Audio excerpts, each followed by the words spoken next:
Hello everyone. तो आज हम लोग शुरू करेंगे एलिमिनेशन या फिर एलिमिनेशन एंड एक्सक्रीशन। मेटाबॉलिज्म तक हम लोग पहले देख चुके हैं। तो चलिए हम लोग आज क्या क्या देखेंगे एलिमिनेशन में।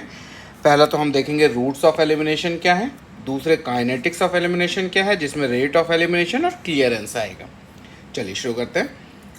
तो रूट्स ऑफ एलिमिनेशन या एक्सक्रीशन, तो सबसे कॉमन रूट जो होता है वो यूरिनरी रूट होता है। मैक्सिमम ड्रग्स यही रूट लेती हैं जो भी और उसके अलावा फीशीज़ के थ्रू जाते हैं, स्वेट सलाइवा के थ्रू जाते हैं, सब हम लोग देखेंगे।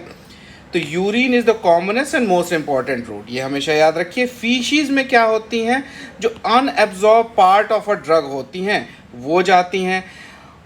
वो ड्रग का पार्ट जो इंटरोहिपैटिक साइक्लिंग के बाद रह गया, इंट्रोहिपैटिक सर्कुलेशन के बाद जो रीसाइक्लिंग ऑफ ड्रग हो रही है उसके बाद रह गया, वो पार्ट जाता है। और तीसरी चीज़, जो भी ड्रग्स बाइल में एक्सक्रीट होंगी वो फीशीज़ में जाएंगी। ठीक है, तो याद रखें जो अनएब्जॉर्ब पार्ट हो गया यानी एब्जॉर्ब ही नहीं हो पाया, इंटेस्टाइन में आ रहा है, जो इंट्रोहिपैटिक साइक्लिंग के बाद बचा रह गया वो पार्ट, और जो कि बाइल के थ्रू आ रहा है। बाइल में जनरली रिलेटिवली लार्जर मॉलिक्यूल्स आते हैं। ठीक है, तो हम लोग देख लेते हैं इंट्रोहिपैटिक साइक्लिंग क्या होती है, एक शॉर्ट में देख लेते हैं। नॉर्मली इंट्रोहिपैटिक सर्कुलेशन आपने देखा होगा। तो ये लिवर है, लिवर से बाइल डक्ट्स आ रही हैं। तो बहुत सारी ड्रग्स जो बाइल में एक्सक्रीट हो रही हैं पहले लिवर में कॉन्जुगेट हुई, मान लीजिए ग्लूकोरानाइड कॉन्जुगेशन हुआ, फिर बाइल में आई, बाइल में कॉन्जुगेट होके आई, ड्रग और ग्लूकोरानाइड कॉन्जुगेट हो गए। यहाँ पे जो इंटेस्टाइनल बैक्टीरिया हैं उनमें बैक्टीरियल डीकंजुगेजेज होंगे, वो कंजुगेटेड पार्ट को अलग अलग कर देंगे। तो ड्रग को अलग कर दिया, ग्लूकोरानाइड को अलग कर दिया, या और कंजुगेट जो है उनको अलग कर दिया। ड्रग फिर से पोर्टल वेन के थ्रू रीएब्जॉर्ब हो गई। तो ये हो गई इंट्रोहिपैटिक साइक्लिंग या रीसाइक्लिंग ऑफ ड्रग। तो ये ड्रग का एक्शन बढ़ गया। वो पार्ट ड्रग का जो इस साइक्लिंग में नहीं जा पाया, जो एक्सक्रीट हो गया, जो यहाँ पे डीकंजुगेसेस नहीं तोड़ पाए, वो जो एक्सक्रीट हो रहा है वो बाइल में एक्सक्रीट होगा और एट लास्ट फीशीज में एक्सक्रीट होगा। ठीक है, तो जो पार्ट जो इंटरोहिपैटिक साइक्लिंग से बच गया वो फीशीज में जाएगा। चलिए, इसके अलावा क्या होता है, एक्सेल्ड एयर में हो सकते हैं। एक्सेल्ड एयर में जनरली जो भी एनेस्थेटिक या वोलेटाइल गैसेस जो होती हैं वो हो सकती हैं, जो लंग्स के थ्रू हो रही हैं, आप वहीं से एब्जॉर्ब हो रही हैं और वहीं से एक्सक्रीट हो रही हैं। इनके अलावा सलाइवा और स्वेट में हो सकती हैं। माइनर इंपॉर्टेंस के हैं, लेकिन कुछ खास ड्रग्स जो होती हैं वो यहाँ से सिक्रीट होती हैं, जैसे lithium, potassium iodide, rifampicin, heavy metals etcetera. ये सारी सलाइवा एंड स्वेट में एक्सक्रीट हो सकती हैं। मिल्क में, मिल्क एक अलग और जगह है जहाँ पे एक्सक्रीशन हो सकता है। तो ये मदर के लिए तो बहुत इंपॉर्टेंट नहीं है मिल्क के थ्रू एक्सक्रीशन, बट चाइल्ड के लिए बहुत इंपॉर्टेंट है। क्यों? क्योंकि अगर ब्रेस्ट फेड चाइल्ड है और मिल्क पे सर्वाइव कर रहा है तो he will also be getting those drugs जो मिल्क में एक्सक्रीट हो रही हैं। तो अभी उसका हेपेटिक रीनल सिस्टम, जो उसका मेटाबोलाइजिंग सिस्टम उतना मैच्योर नहीं हुआ है कि उस अमाउंट ऑफ ड्रग को वो मैनेज कर सके। तो बच्चे के लिए ये प्रॉब्लम हो सकती है। तो कुछ ड्रग्स जो कि मिल्क में एक्सक्रीट होती हैं उनको हमें ध्यान से देना पड़ता है, ये देखते हुए कि बच्चे की एज क्या है और वो किस फीड पे है। ठीक है, चलिए अब हम आते हैं जो मेजर रूट था रीनल एक्सक्रीशन पे। मेनली किडनी से हो रहा है, रीनल है। तो पहला स्टेप आएगा ग्लोमेरुलर फिल्ट्रेशन, दूसरा होगा ट्यूबुलर रीअब्जॉर्प्शन और तीसरा होगा ट्यूबुलर सिक्रीशन। आप लोग सब लोग जानते हैं, पहले पढ़ चुके हैं फिजियोलॉजी में। तो ग्लोमेरुलर फिल्ट्रेशन, जैसे कि नाम ही है फिल्ट्रेशन, तो ये छान रहा है, फिल्ट्रेट कर रहा है।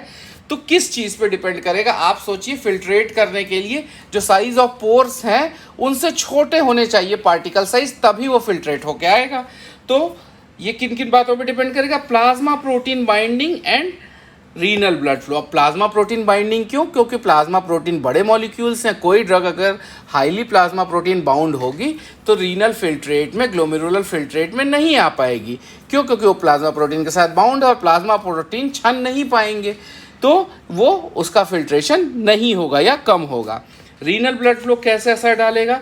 रीनल ब्लड फ्लो अगर ज़्यादा होगा तो ज़्यादा फिल्ट्रेशन होगा, अगर कम होगा तो कम फिल्ट्रेशन होगा। तो याद रखिए ग्लोमेरुलर फिल्ट्रेशन दो बातों पे मेनली डिपेंड करता है, वो है प्लाज्मा प्रोटीन बाइंडिंग और रीनल ब्लड फ्लो। ये लिपिड सॉल्युबिलिटी पे डिपेंड नहीं करता है। क्यों? क्योंकि कोई मेम्ब्रेन क्रॉस नहीं करनी है। जब भी लिपिड सॉल्युबिलिटी की बात आएगी तो आपको ये याद रखना है कि अगर मेम्ब्रेन क्रॉस करनी है तो लिपिड सॉल्युबिलिटी की ज़रूरत पड़ेगी। ठीक, नेक्स्ट स्टेप आता है ट्यूबुलर रीअब्जॉर्प्शन। अब जो भी ग्लोमेरुलर फिल्ट्रेट बन गया उसको ट्यूब्यूल्स रीअब्जॉर्ब कर लेंगे। ये पार्ट लिपिड सॉल्युबिलिटी पे डिपेंड करता है। क्यों? क्योंकि मेम्ब्रेन क्रॉस करनी है। ठीक, थर्ड स्टेप होता है ट्यूबुलर सिक्रीशन। अब कुछ पार्ट जो होता है वो बाद में लेटर स्टेज में ट्यूब्यूल्स में सिक्रीट किया जाता है। ये किन चीज़ों पे डिपेंड करेगा? अब न ये लिपिड सॉल्युबिलिटी पे डिपेंड करता है, ना प्लाज्मा प्रोटीन बाइंडिंग पे डिपेंड करता है। क्यों? क्योंकि ये स्पेसिफिक इसके ट्रांसपोर्टर्स होते हैं। यहाँ मेम्ब्रेन क्रॉस करने की ज़रूरत नहीं है, यहाँ पे स्पेसिफिक ट्रांसपोर्टर्स होते हैं, organic acid transporters, organic base transporters, जिनके थ्रू ये सिक्रीशन होता है। तो अब एक बार फिर देखेंगे, glomerular filtration plasma protein binding पे डिपेंड करेगा, ट्यूबुलर रीअब्जॉर्प्शन लिपिड सॉल्युबिलिटी पे डिपेंड करेगा, और ट्यूबुलर सिक्रीशन इन दोनों पे ही डिपेंड नहीं करेगा। ठीक है, ये याद रखेंगे। प्लाज्मा प्रोटीन बाइंडिंग पे glomerular filtration, tubular reabsorption lipid solubility, और ट्यूबुलर सिक्रेशन इन दोनों पे ही बाइंड नहीं करेगा। अब ट्यूबुलर सिक्रीशन को थोड़ा सा और देख लेते हैं। क्यों? क्योंकि ये इसके कुछ हिस्टोरिकल इंपॉर्टेंस है और कुछ खास ड्रग्स के लिए इसका बहुत इंपॉर्टेंस है। तो जनरली ऑर्गेनिक एसिड ट्रांसपोर्टर होते हैं, ऑर्गेनिक बेस ट्रांसपोर्टर होते हैं। ये आप समझ लीजिए पंप की तरह जैसे होते हैं, ट्रांसपोर्टर्स होते हैं। ये बाई डायरेक्शनली ट्रांसपोर्ट कर सकते हैं।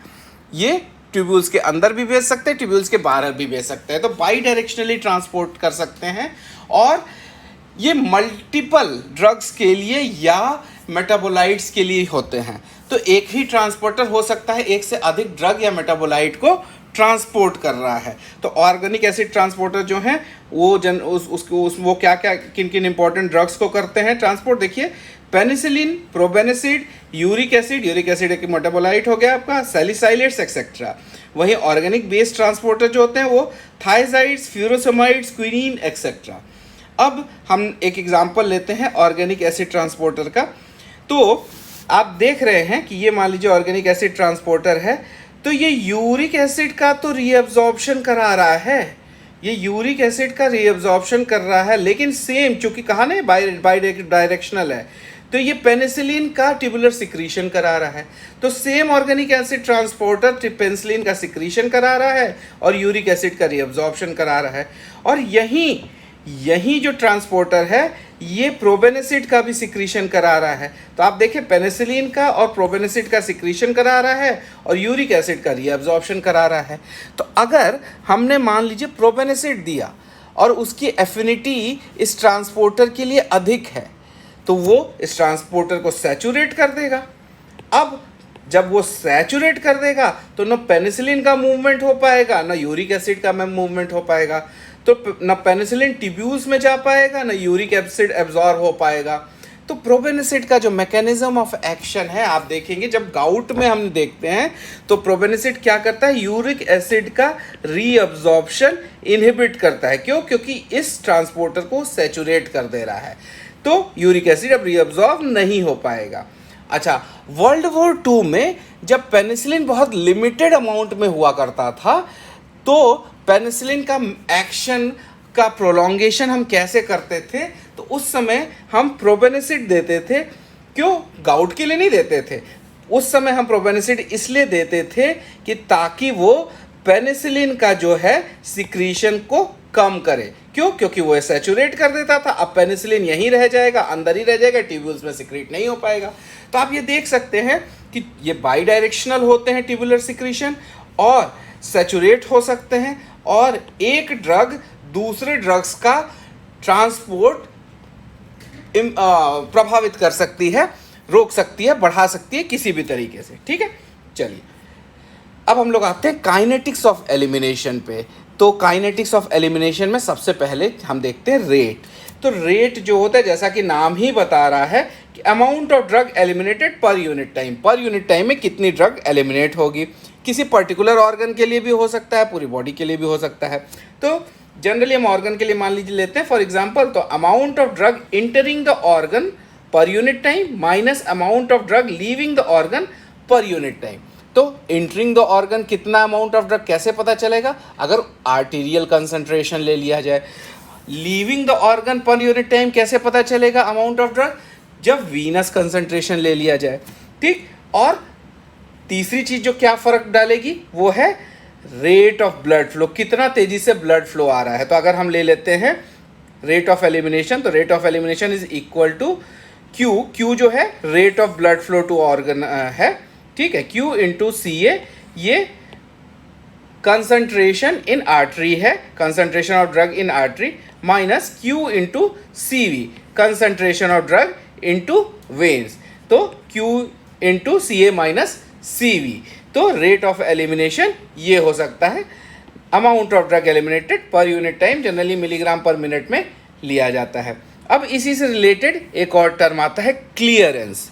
तो रेट ऑफ एलिमिनेशन आप देख लिए, अब क्लियरेंस क्या है? पहली बात तो याद रखना है, जैसे अपरेंट वॉल्यूम ऑफ डिस्ट्रीब्यूशन था वैसे ही ये भी थ्योरेटिकल वॉल्यूम है, ये भी थ्योरेटिकल वॉल्यूम है, ज़रूरी नहीं कि ये प्रैक्टिकली पॉसिबल हो, ठीक।